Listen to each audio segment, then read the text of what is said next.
if you ever listen to music or TV shows before bed, then use a sleep timer. You can do this on any smartphone, but just to show you, on an iPhone, you open the clock, you enter the timer section, and then you use the When Timer Ends menu to select Stop Playing. It'll just mean that you can have the music on while you can still hear it, but then as soon as you drift off to sleep and you no longer need the sound on, you can just have a better quality sleep in silence. And on that note, I've also found that if you are going to watch something just before bed, then a much more comfortable way of doing it is to have your smartphone on an arm. It means that, well, for starters, you don't have to use your own arm, and so you can just focus on trying to get to sleep, and also it allows you to keep your neck at a less weird angle, which is just less strenuous. So combine this with the sleep timer that we just talked about, and you can have a much more worry-free bedtime experience.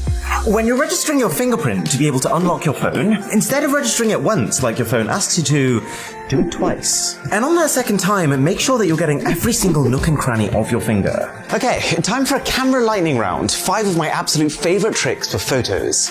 The first one being burst mode. Your phone has it, use it. On an iPhone, you hold down the shutter button and then drag it to the left. On a Samsung, you just hold the volume down button and off it goes. The point is, if you're ever about to experience something that cannot be repeated, then capturing 20 photos a second is a pretty good way of making sure you don't miss it. If you're trying to capture a screenshot of an entire page, then instead of taking 50 separate screenshots and just scrolling down a little bit each time, just take one screenshot and select full page capture to take the entire web page in one go. You can do a similar thing on Samsungs too by just clicking this downward arrow after capturing.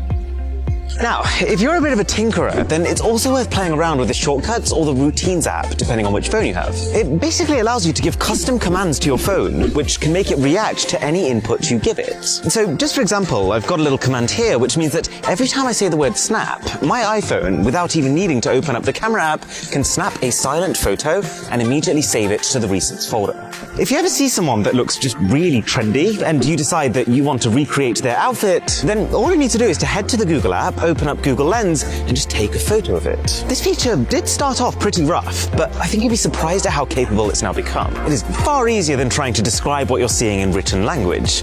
And then the single most important trick for your camera is to turn grid lines on and then use those grid lines to execute the rule of 2/3. It's actually very simple. When you turn these grid lines on, it'll always create 4 lines across your screen, 2 going down, 2 going across. And this will lead you to 4 power points. 4 points within your frame in which it's a good idea to position your point of interest. These are the points for which your subject will still look aesthetically pleasing, but just not as static and as lifeless as if you always keep everything in the middle all the time. So let's just say I'm taking a photo of Simba, then instead of me winging it and just aimlessly taking photo after photo and seeing which one turns out right, if I position his eye, which I've decided is going to be the focal point of the image, within that top right PowerPoint, check how much nicer it turns out.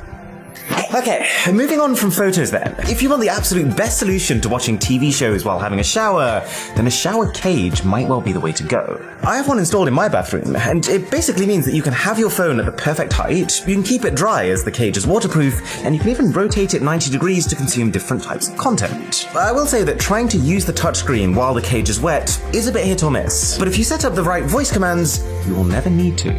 So, you know how on YouTube there's this watch later feature? For when you want to make sure that you don't miss something that looks really juicy, but also when you don't quite have the time or energy to watch it right away. Well, if you use the app Pocket, then it can act as your watch later or read later list, but across every single one of your applications. Any article you find or webpage you come across, you just share it in Pocket, and this app will keep an offline version of that article without any ads in a clean, simple format tailored to reading, and it can even read the page back to you.